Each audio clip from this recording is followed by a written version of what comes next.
do you want to just start introducing yourself and then I'll get them up right now.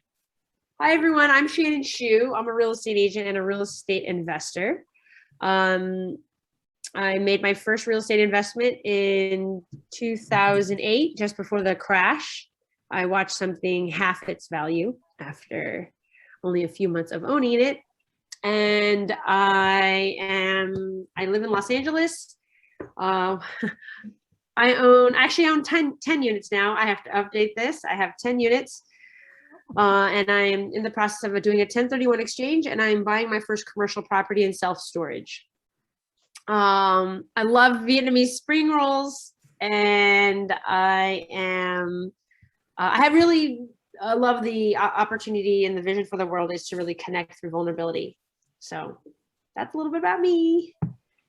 Thanks, Shannon. I'm Samantha Shue with Movement Mortgage. I'm in the top 5% of loan officers in the country. I own my own home, our owner-occupied property with my husband and my 2 girls, who are 7 and 10 and are in school right now, which is just every day. I'm so grateful they're there. So I can work and have my whole head on work. My vision for the world is positivity and gratitude. I've always been able to see the glass half full. And it was really actually sort of transitioning into this book club here. It was so inspiring to read this book, and it feels like so simple to get started. So I'm excited to share what I've learned so far, and we'll get it going. But before we do, this is our agenda. We're going to be talking about the different parts of his book. But before we really get started, we're going to talk about you guys who's on our call today. So Joy, do you want to start us off and let us know your name, where you work, or what you do, what fills your heart, and what you want to learn today? Okay, well, let's see. I'm not muted. Okay. I didn't really realize this was a book club, so I'm not prepared. I haven't read the book or anything. I hope it's okay. Oh, you don't need to. It's really just for learning and listen and it's learn. All about Shannon and I have been doing this class for a couple of years now, and this year, 2021, we decided to do a book club. It's just usually herself and me who have read the book, and then we just explain sort of what they're talking about. Great. Okay. Well, I am retired. I'm a retired LAUSD teacher on my pension, and I have a condo that I live in. So I'm not really working toward retiring. I am retired. I'm interested in how to continue to live, to afford to live. I am thinking about renting out this condo and living in a small apartment so that I have the rental income from this condo. That's how many bedrooms is your condo? It's 1 bedroom, 1 bath. Okay. So it's not suitable for a student. I mean, for me to take in a student, it's only big enough for 1 person. In my previous condo, which I sold when I retired because it was, I could afford it when I was working, but not on my pension. I had, was a big unit, and I had a student, international student in every year.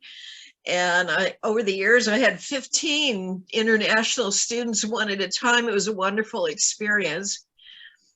I would actually really enjoy doing that again if I could afford a 2 bedroom, 2 bath condo in the future. But in the meantime, it looks like what I could afford to do is rent this unit out and me live in a small apartment, which I would be happy to do. That's fine. Well, thanks for sharing, Joy. Monica, do you want to go next? Sure. So my name is Monica Martinez. I am with KW in Temecula. Let's see, where I didn't know it was a book club. I didn't know about the book club either, but I had seen other investment links and classes that you guys have been hosting. So I kind of jumped in here, but I love reading. So I already ordered the book just since we've been on the Zoom, and I'll have it read by the next time we meet. But so I bought my first investment property back in 1993. The most houses I've had at one time was 5, but they were all SFRs, and those were with my ex. When we split up, all those had to get sold.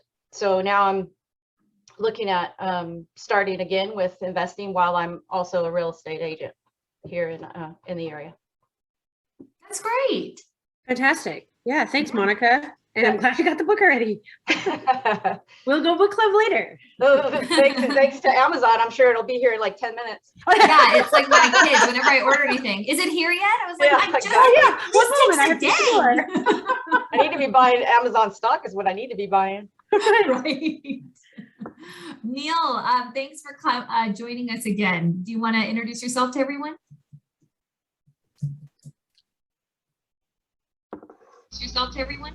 Yeah, Neil Swayda, I'm retired as well. And I just like to hear about what the book is about. And you guys have some really nice slides on it usually. And it's just a different way of seeing real estate for me. That's it. Fantastic. Yeah, Neil, always a pleasure. Sorry about yesterday.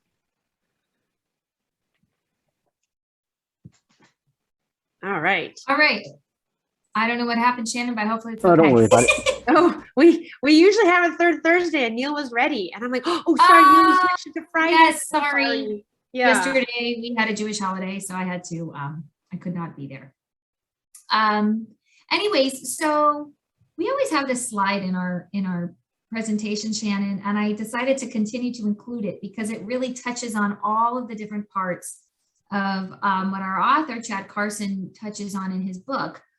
So why do people buy houses, right? And I think I could add one more category to this to really just talk about the simplicity, right? Everybody here on this call has owned a house before, and so it makes sense to maybe use a house as an investment strategy, buying a house, because it's just something so familiar that you already understand. But a lot of it, this whole book is just talking about how to retire early. But even if you are in retirement, like you, like Neil and Joy here, it'll probably bring on some great ideas for you for your futures here. And another thing about this book, when you do get it, Monica, is that it makes it so interesting because at the end of every chapter, he brings in a real estate investor and he interviews them. And so it keeps the book, it doesn't bore, it's not boring, right? Or some of these books, it's like, oh my God, my head starts thinking about a million other things. But the different investors and their styles and what they invest in is so fascinating. So I'm sure you guys will find the same thing. So I'm going to get started. I'm covering the first half or so of the book, and Shannon's going to cover the rest. So feel free to stop me at any time. But Chad Carson started investing. He's our author to our book, Retire Early with Real Estate. He started investing at 23 years old and became financially independent at 36. And for him, retire isn't just like, let's just sit down and pop my feet up for the rest of my life. It's when can he stop working for the man, right? When can he actually do the things he wants to do versus have to work for every dollar? It just comes in. So now he's living in Ecuador with his 2 kids. He's also been found on Bigger Pockets all the time. He started with house hacking. He lived very frugally with a friend of his and started working on flips, and then quickly realized that that was probably not the best way. So he started using like long-term holds and vacation rentals as his main sources of income. So, okay. So he starts off the book with this money life manifesto. So I'm just going to read through it. What does it mean to retire early? What does it mean to even retire? These are some things that you could choose to do, right? Sleep more, relax in the morning, sit on a rocking chair, learn something new, be impractical, explore, visit amazing places, go on adventures, hike trails, ride a bike again, unplug from the matrix, do work you love, buck the system, say shove it to the man, raise your own kids, play silly games, help with homework, spoil your grandkids, plant a garden, grow your own food, eat healthy, exercise, slow down. And this was written before the pandemic, so we've all been able to slow down a little bit, I think. Breathe, Pursue your passions, volunteer, listen to people, make an impact, advance your cause, create your art, write your story, get off the 9-to-5 treadmill, stop selling out, do what matters. So it really spoke to me because I just felt like, you know what, it's not about what I want to do when I'm older. It's like, what do you want to do right now if you didn't have to work? So that's what his life has all been about and what he's trying to teach us or coach us into thinking about. Shannon, did you want to add anything to that part? Yeah, well, I do like that he writes down his own manifesto. And I find that as an investor myself, just to say I'm going to retire early actually doesn't mean a lot to me. It means that I want to work less for money and work more for the things I love. And I will tell you, admittedly, as an agent who works a lot, I work hard and I work a lot. I think it's easy to say I want to work less, but I really have to figure out what I'm going to fill with that time that's meaningful. That doesn't necessarily produce an income, but I want enough passive income that I can live in Ecuador and, you know, make sure spoil my grandchildren, you know, and plant a garden all of these things, you know, sharpen my Spanish. I would like to have those type of opportunities. So as you go through the book and as we think about using real estate as a vehicle to just make a little extra income, I think those are some of the bigger things that you should always touch into is really your big why. Exactly. It's all about your big why. And really understanding too, what's enough for you. It may not be enough for me versus, you know, someone right next to me. Everybody has a different feeling of what's enough. And it's kind of interesting to listen to the different stories of those he interviews, because some of them are living on like $20,000 to $30,000 a year, not in California, but as they're retired, what's enough for them, right? I mean, they have all this money coming in. Maybe it is only $20,000 or $30,000 from their rentals. But in different states, that could mean a lot more money than here in a high cost state that we live in. But really just figuring out also what you need to make you happy. It's not, I realized I had a misspelling at the end. It's not a savings rate, it's a savings rate. But we'll talk about that in a second. But just trying to understand if you could put on a piece of paper, what are the things that are important to you that you would want to be doing and how much is that going to cost? And then trying to make sure that you have the income to support that.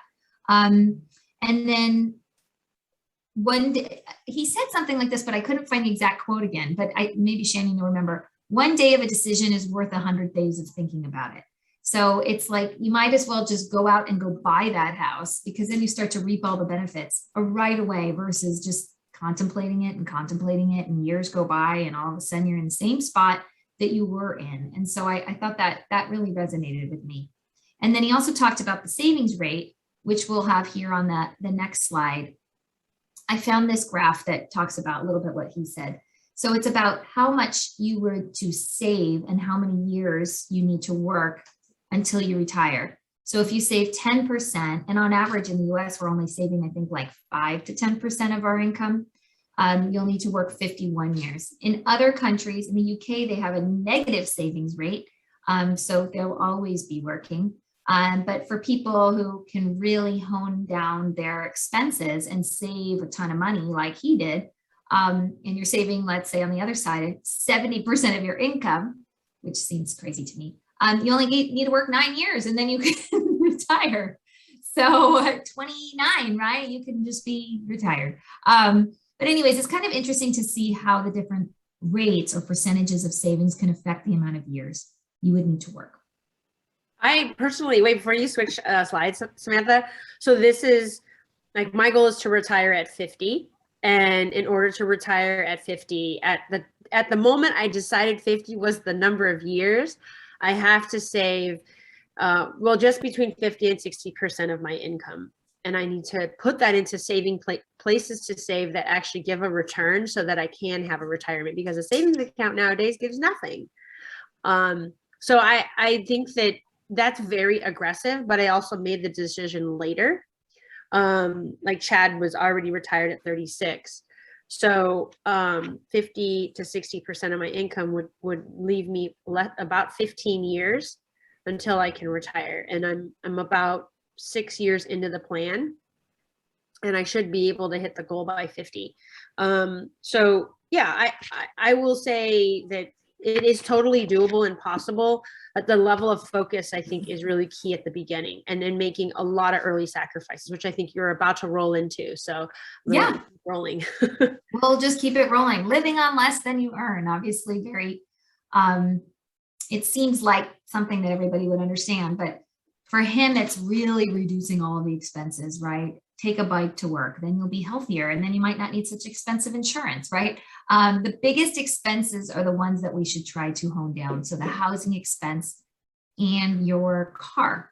And then he also mentioned, if you're trying to figure out how to work on a budget, maybe to have different envelopes. Like if you decide that you're going to spend $150 or $250 a month on going out to dinner, put that $250 cash in an envelope. And then once you're done, once you've used all that money, then you've got to just eat it home. But it makes it easier than using credit cards, and then you don't really know what you've spent on. You can always use something like Mint or different websites to be able to help you budget. But once you figure out what that budget is, it's very easy to continue to living on less than you earn, so because you really know what those numbers are. Also, the afford anything. Oh, right. Afford anything, but not everything. That's Right. actually a podcast by Paula Pant. And he and Paula Pant are friends, and the podcast is very good. If you've heard of the FIRE movement, which is to financial independence, retire early, FIRE. Paula Pant is one of the kind of like the key people inside of the FIRE movement, and her podcast is called Afford Anything, and then underneath it says but not everything. I really do recommend, if you guys want to continue to like up level some of your thoughts. She started in the triplex where she lived in one of the units, and it was in the Midwest. It was very affordable.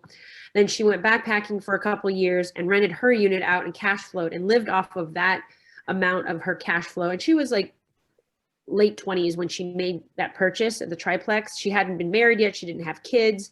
And then once she started settling down, she can't move back to the United States. She had that triplex. She then parlayed that into more real estate. And then she also lived off of a very, very slim budget.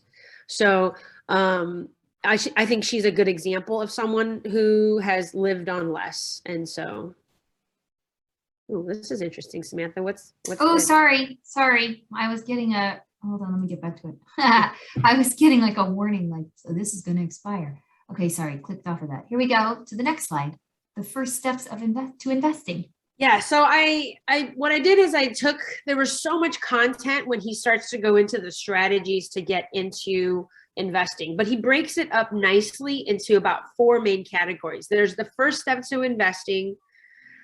This is after you kind of go through the plan, like you plan to retire early, how, right? And then he goes through 4 steps. So the first part of the book is really to get your mindset, to really understand your why, and to really understand where you're going to go with real estate and your decisions. It's not just real estate. He does actually recommend diversification.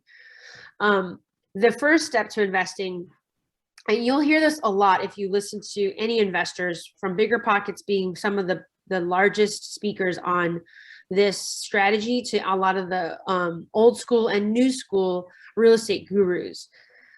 These 4 steps to start investing are to house hack. So that is kind of like what Joy did.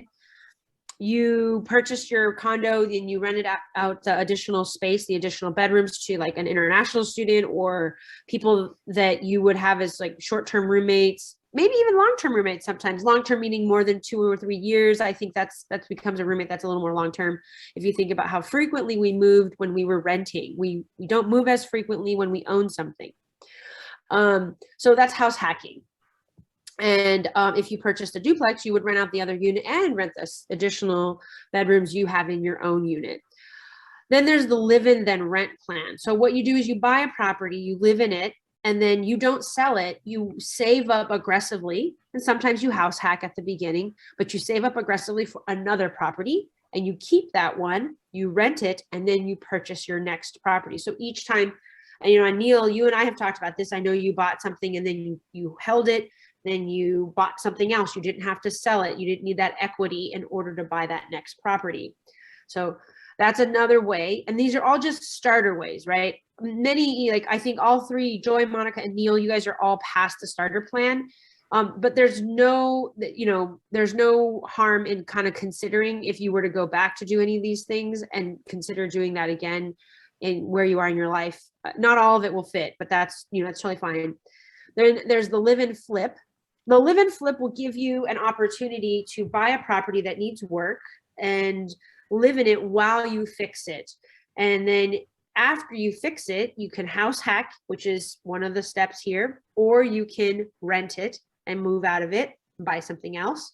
In the meantime, though, I recommend, and so does Chad, you refinance it after you fix it up, and then you can unlock some of that equity to pay yourself back for the renovations you made. Also, the assumption is that when you do the live and flip, that you are going to do a little bit of the work yourself. Maybe not all of it. You may do the painting, but someone else is going to install the electrical because you want to add more electrical plugs to each of the rooms. So these are things that you would save money on because you're also living in it, but you also are living in a construction zone, and that does take some flexibility and some desire on your part to want to be in a construction. And patience, yes. Patience.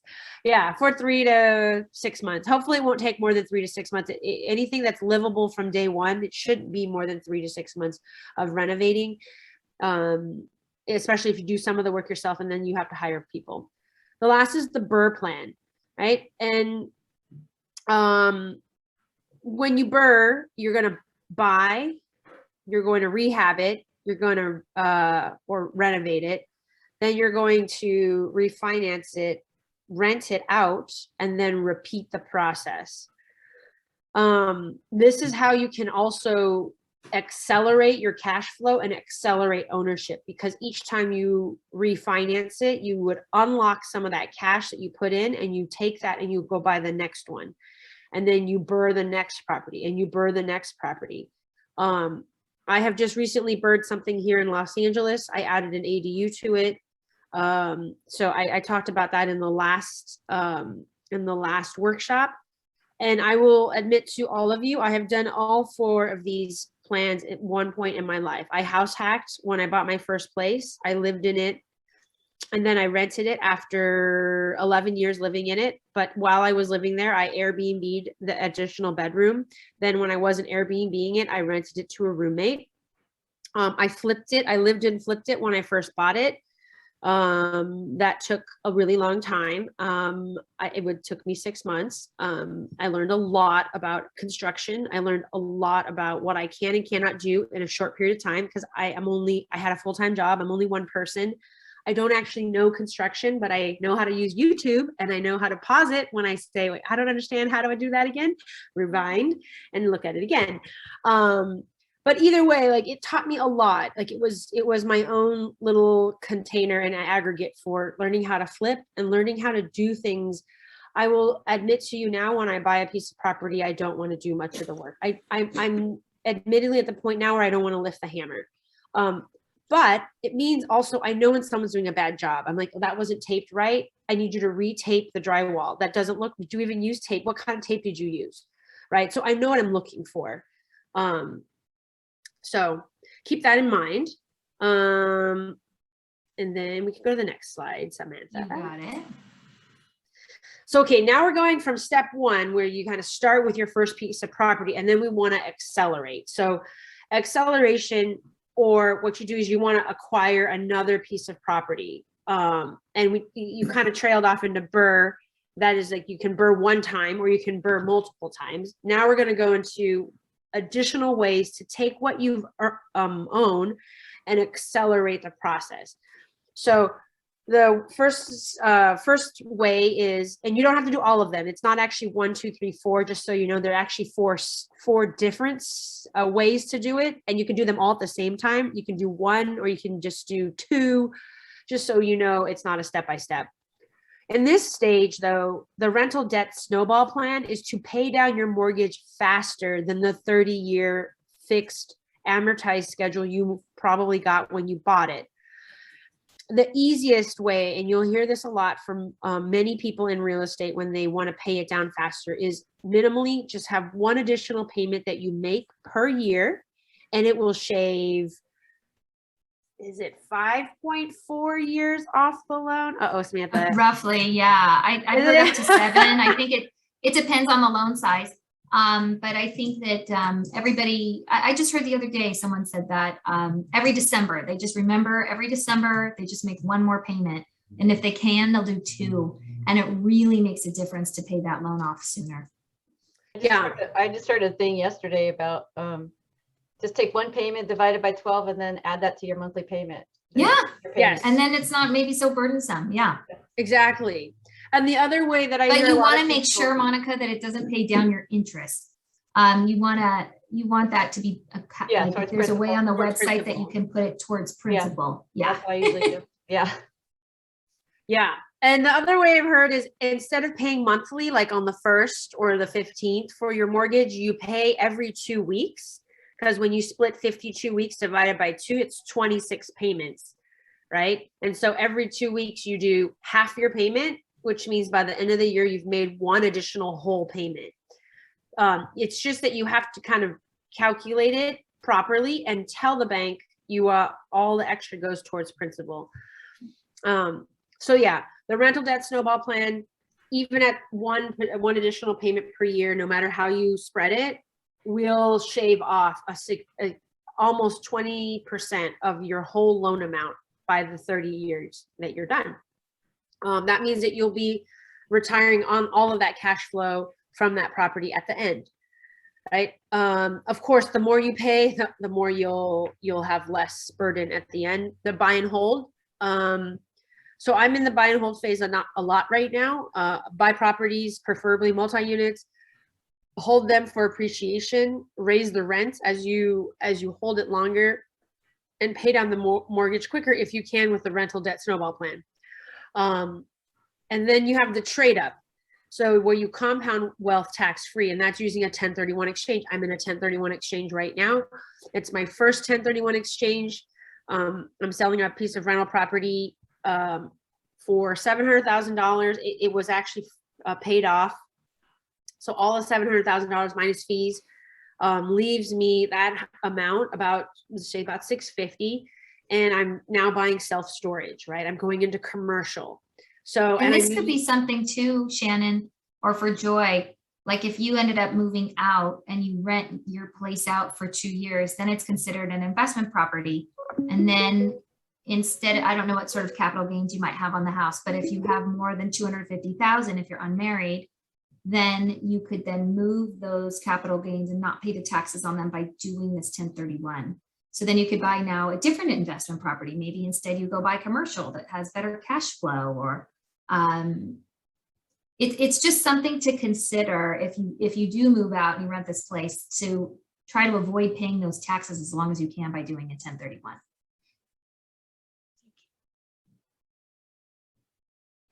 Wait, Shannon, you're on mute. Yes. And for me right now, the beauty is the 1031 is allowing me to actually spread it. I could buy up to, funny enough, up to $3 million on a commercial property, so with $650,000 down, I would have a $3 million property. Things, self-storage at $3 million is bringing in, on average, with a good return, is bringing on average about $60K a year net.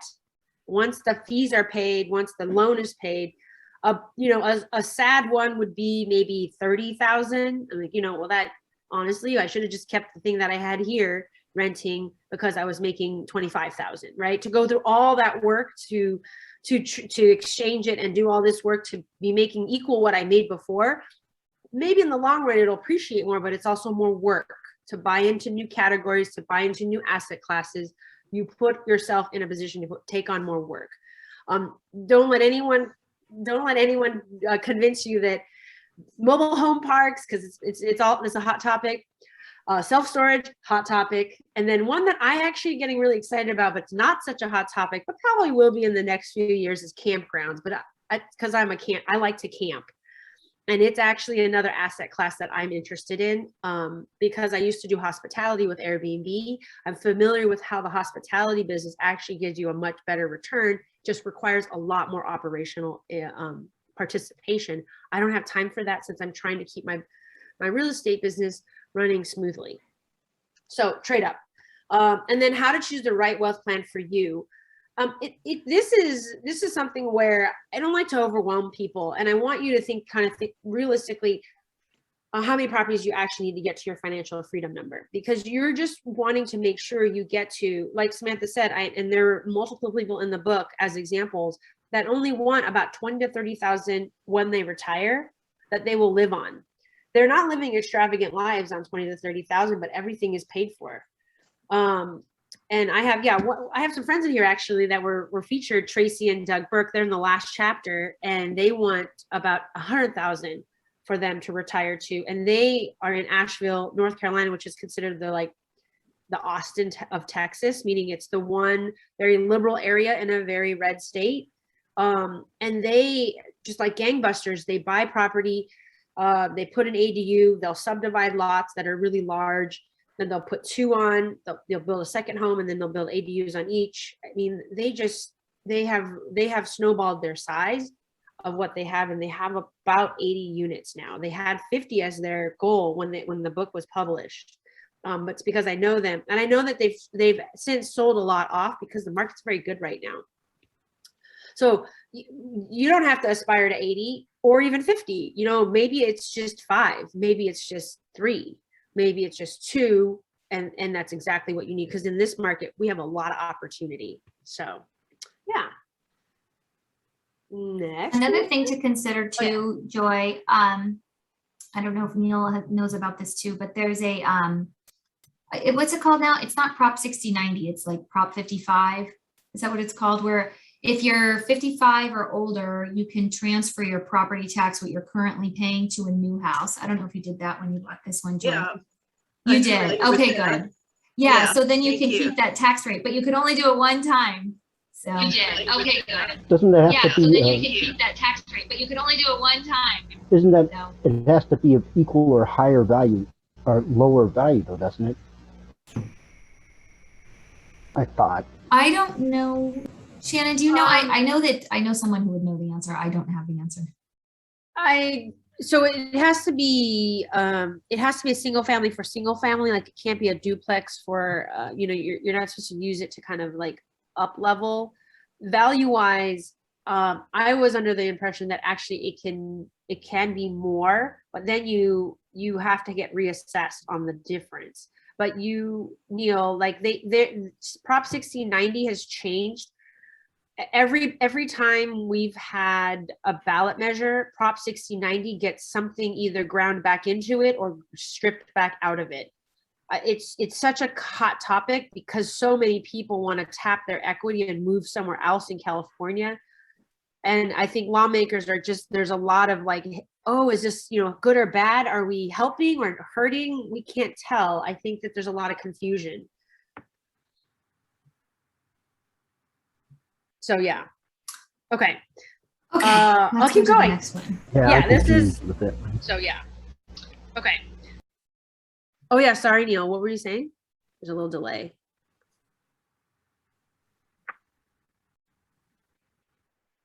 No, I just said that I was confused on that as well. Got it. Hey Samantha, you skipped my slide before this. There. Oh, sorry. Never mind. There was no slide skipped. My mistake.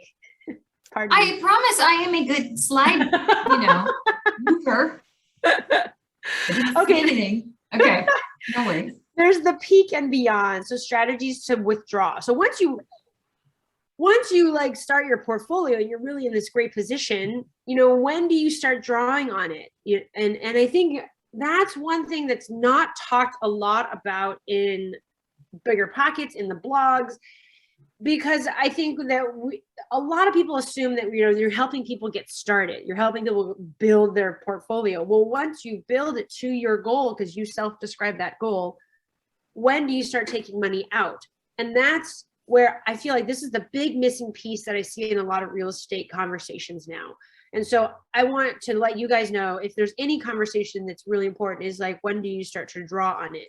And you could, of course, draw on it the whole way through, but then when can you work a little less or work not at all so that you can draw bigger returns on it?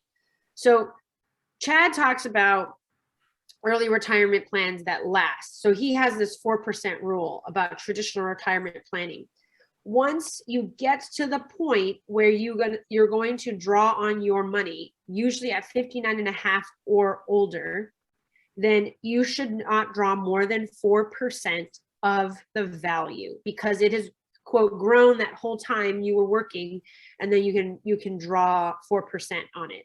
If you have to draw more, and it's just an average, of course, because the market's been doing phenomenal in the last couple of years and just during the pandemic, but generally you want about 4%, so you can leave enough to grow onto itself in the portfolio it's in for retirement.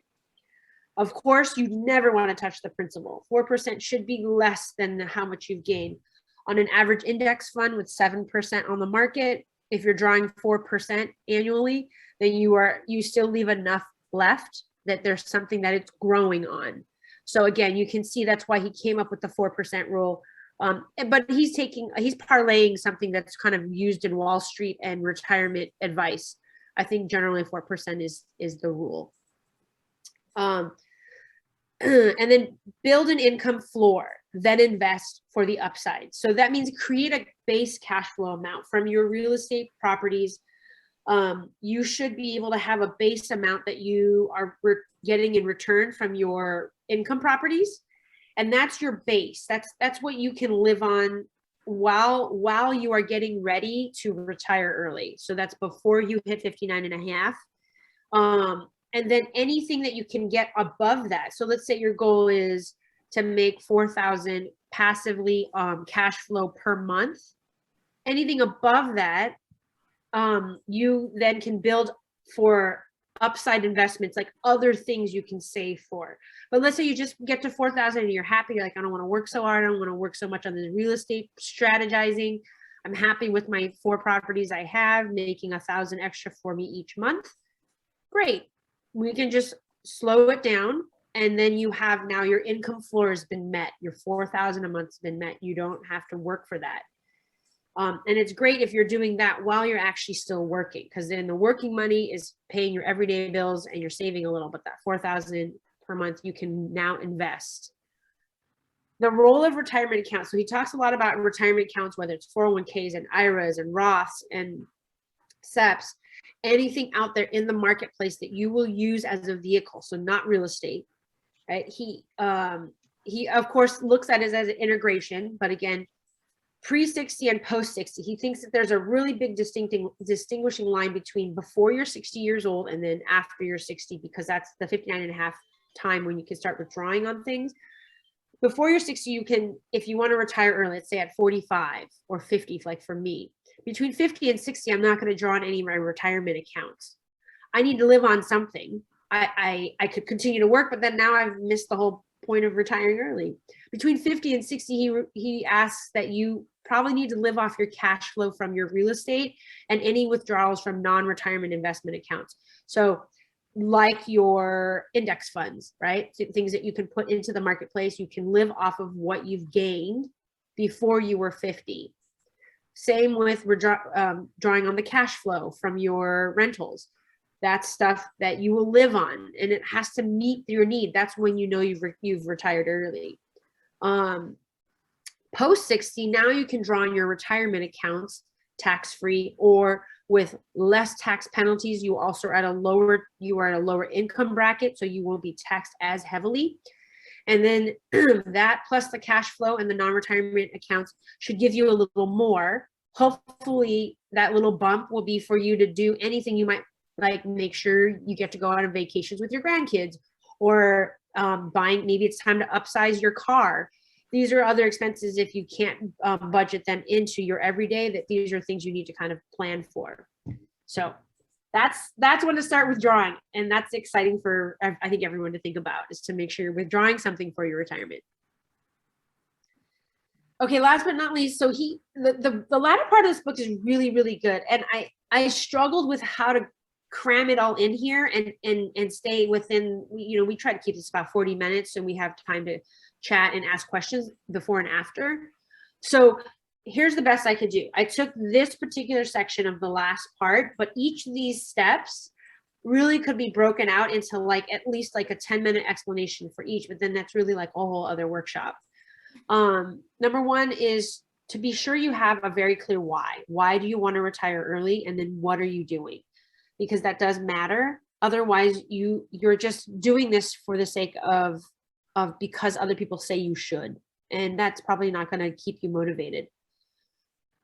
Calculate your financial independence number and wealth goal. So for me, when I started thinking about retiring early, I will admit to all of you, I didn't know exactly how much I needed and how much I wanted. I just knew what I was making at the time, and I wanted to match that goal. So I was making about $4,500 a month. I was like, well, I'll just make $4,500 a month in cash flow. That means that everything's covered. And a lot of the little sample end of the chapter investors that then fill out this kind of survey on their ultimate goal, how many units they have, what do they want to do while they're retired. They're varying from 20 to 180,000 a year. I have since revised my 4,500 per month that I think it's a little too tight on my budget. Like I won't be able to vacation as frequently. I won't be able to do as much. I do want to have kids. I think kids are going to cost more money. I think that there's one day I want to get a better car. Will I have that money? Again, you just have to think thoughtfully about how much I have. You also could take your today number, but it might be lower or higher once you get a little bit farther into the plan. And that gives you the latitude to change it, but not think like I need to get to 25,000 a month, but you're not at $25,000 a month now. I'm just using a number that's high. So say like, well, what are you doing at 25,000 a month before you put such a lofty number out?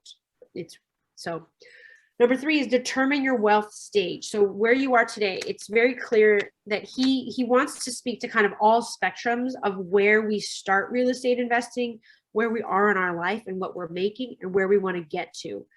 So survival is like you're just making ends meet. Stability is you're making ends meet.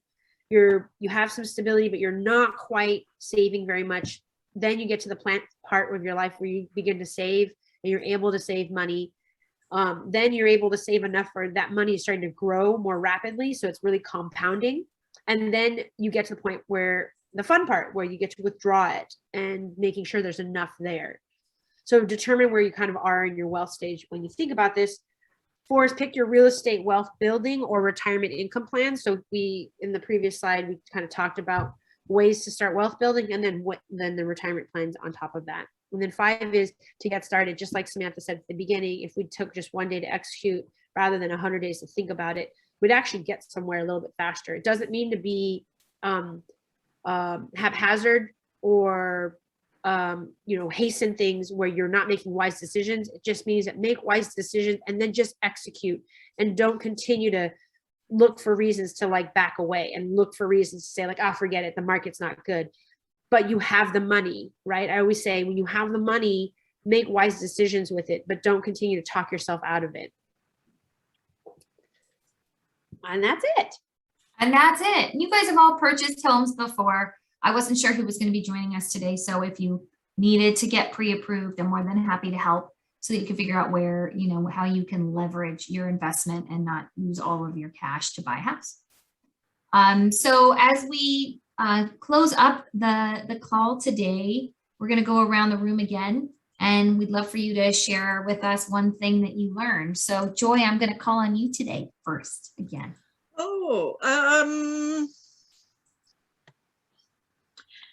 One thing I learned,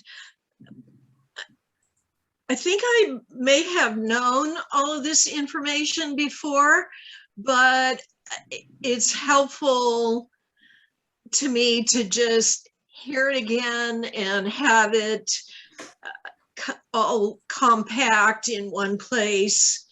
And sometimes I need to hear someone else sometimes if I'm thinking about something, anything in life, should I do this? Should I not do this? If I hear someone else say they've done it, it kind of gives me permission to do it. And yeah, they did it. They survived, right?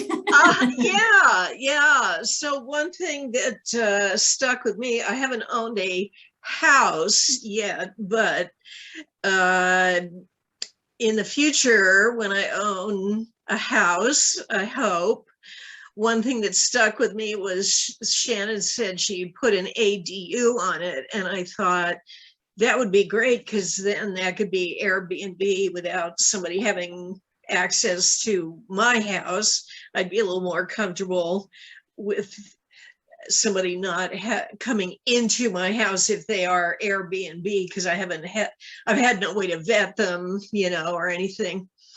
So I really like that idea, and that kind of adds another little goal in the back of my mind. But I just really appreciated and enjoyed hearing all this. And as you say, that it can be done. You guys have done this. It can all be done. And so, yeah, I appreciate it. It also makes me feel kind of good that I'm not at the beginning of my journey. I did spend 15 years having students in my second bedroom. And so I feel like I'm well along that journey. Yeah. So it's like, okay, I'm not at the beginning of my journey. I'm in my journey. And so what will my next steps be? So thank you both for presenting this. Oh, thank you for joining us. Yeah, no, that's great, Joy. Thank you for sharing all that. And to be confirmed, you're like, well, I'm not at the beginning. I feel that's good. Yeah. Yes. Yeah. Okay, Monica. I kind of revisiting what you guys really did was kind of almost take me through, like, this is your life. I was like, I knew I was doing house hacking before it was called house hacking, when I was younger. I'm 53 now, so soon to be 54. Gosh, that's scary. It goes fast, Shannon, just so you know. And you look fabulous. It's gonna happen fabulous for your age. So thanks.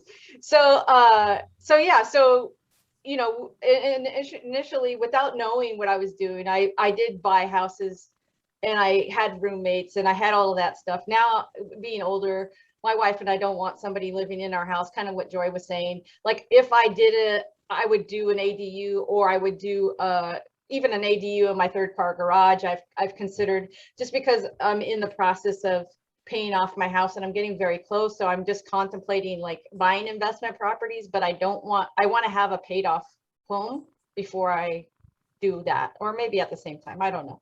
So it's kind of re-evaluating where we're at, and also just that I'm on the right page. So, like, Bigger Pockets, I listen to all the time, all that sort of thing, and Burr strategy is what in my mind right now, and just the processes. So knowing that I've done it before and I can do it again, it's all good. It's just this is reaffirming it for me. Thank you guys for hosting it, by the way. Yeah, you're welcome, Monica. And yeah, being so close to being paid off, that's phenomenal. And yeah, you're right. You have the option to, like, buy more, or maybe just sit tight with it and then just save, because you can save more aggressively when you have no mortgage. Like, both of you can. Yeah. Definitely. Yeah. Neil, what did you learn today?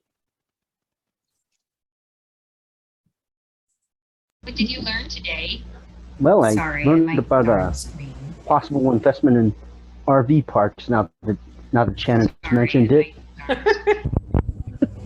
Because I know that prior to the pandemic, there's something like 10,000 people a day retiring. So that is going to be a growth industry. Paying down debt, I think it was Mark Cuban that said that paying down debt was the only sure investment you could make, because the interest rate, you already know what it is. Yeah.